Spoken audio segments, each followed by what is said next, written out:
Et voilà, on se retrouve pour la dernière vidéo de cette séance. C'est vrai que c'était une séance relativement longue, les autres le seront beaucoup moins, je vous rassure. Et on va aborder la méthode numéro 3, toujours avec nos amis les gourmands. Je pense qu'on commence à avoir faim à force de les voir. Allez, c'est parti. Méthode numéro 3, c'est la méthode du retour à l'unité. On connaît le prix de 2 cupcakes, on voudrait le prix de 5 cupcakes. Et pour cela, on va repasser par l'unité, par le prix d'un cupcake. Parce que oui, le 5, ce n'est pas le double ni le triple de 2. Nous, on va rester avec des choses faciles à faire. Donc, on va voir comment on pourrait résoudre ce petit problème en repassant par le prix d'un cupcake.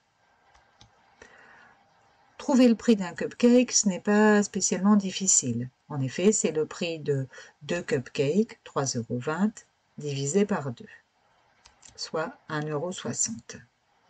Comment je vais faire maintenant pour trouver le prix de 5 cupcakes? Si j'achète 5 cupcakes, j'en achète 5 fois plus, donc je vais payer 5 fois plus. Ah oui, c'est vrai, j'ai oublié ma phrase réponse. Donc je reprends le prix de 5 cupcakes, c'est donc 5 fois 1,60 €, soit 8 €. 5 cupcakes coûtent 8 €. Voilà, donc là, vous voyez, c'est encore une troisième méthode différente des deux précédentes, puisqu'on repasse par l'unité et ensuite on fait une multiplication. Alors, comme tout à l'heure, bon, tiens, derrière moi, il y a Monsieur Cupcake. Vous allez mettre la vidéo en pause, reprendre votre fiche, faire l'exercice sur les carottes avec cette méthode-là, s'il vous plaît, sinon ça n'a pas d'intérêt, et on se retrouve pour la correction. Je vous attends. Voilà, on passe à la correction. 3 kg de carottes coûtent 4,95 € et on cherche le prix de 5 kg de carottes. Alors là, vous voyez, c'est pas facile de passer de 3 à 5. 3 fois 1, ça fait 3, 3 fois 2, ça fait 6, 3 fois 1,5, ça fait 4,5. Donc cette méthode du retour à l'unité va être intéressante ici. On est parti. On va calculer le prix d'un kilo de carottes. C'est 4,95 € divisé par 3, soit 1,65 €. Et cette fois-ci, je peux maintenant calculer le prix de 5 kilos. C'est 5 fois plus cher qu'un kilo. Donc 5 fois 1,65 €, soit 8,25 €. Donc je calcule d'abord le prix d'un kilo pour pouvoir ensuite retrouver le prix de 5 kilos de carottes. Je n'oublie pas ma phrase réponse. 5 kg de carottes coûtent 8,25 €.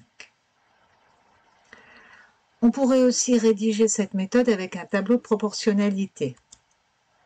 Mais là, on va devoir rajouter une colonne pour le passage à l'unité. Donc j'ai remis mes deux grandeurs, la masse de carottes en kilos, le prix à payer en euros. La valeur connue, 3 kg de carottes coûte 4,95 €. Comment je fais pour passer de 3 à 1? Alors, je divise par 3, puisque j'en achète 3 fois moins. Si j'en achète 3 fois moins, je paye 3 fois moins. Donc, je vais payer 1,65 €. Maintenant que j'ai mon passage à l'unité fait, je vais pouvoir trouver le prix de 5 kg. Comment je fais pour passer de 1 à 5? Je multiplie par 5. Si j'en achète 5 fois plus, alors je paye 5 fois plus. Donc, je vais payer 8,25 €. Voilà.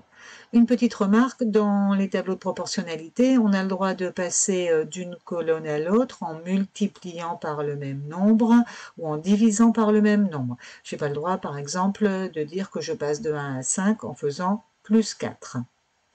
Parce que si je passe de 1 kg à 5 kg en ajoutant 4, je ne passerai pas du prix d'1 kg au prix de 5 kg en ajoutant 4 €. Voilà.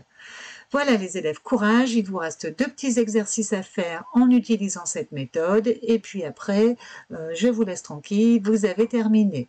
N'oubliez pas de vous corriger à chaque fois avec le Padlet. Moi je vous dis bon courage, au revoir, à bientôt les élèves.